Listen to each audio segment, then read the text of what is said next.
अस्सलाम वालेकुम दोस्तों, आप देख रहे हैं इन्फो एट जवाद। मोहब्बत और वफादारी की अनोखी कहानी।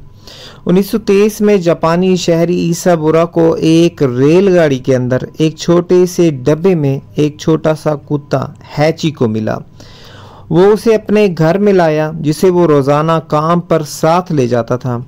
दिन गुजरते गए और हैची को बड़ा हो गया। ऐसा बुरा हर रोज़ ट्रेन के ज़रिए काम पर जाता था और हैची को उसके साथ रेलवे स्टेशन पर जाता और तकरीबन 10 घंटे बाद उसकी वापसी तक स्टेशन पर ही इंतज़ार करता था। साल 1925 में एक दिन ईसा बोरा को काम की जगह पर दिल का दौरा पड़ा और नतीजतन फौरी तौर पर इंतकाल हो गया। घर वापस नहीं आया। हैचिको ने पूरे 10 साल स्टेशन के प्लेटफार्म पर अपने मालिक का इंतज़ार किया, यहाँ तक कि वो भी मर गया।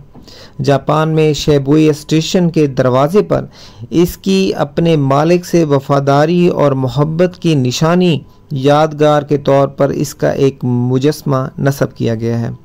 दोस्तों, उम्मीद करता हूँ ये वीडियो आपको पसंद आई होगी। मज़ीद ऐसी इन्फॉर्मेटिव वीडियोज़ के लिए जुड़े रहिए इन्फो एट जवाद के साथ। शुक्रिया।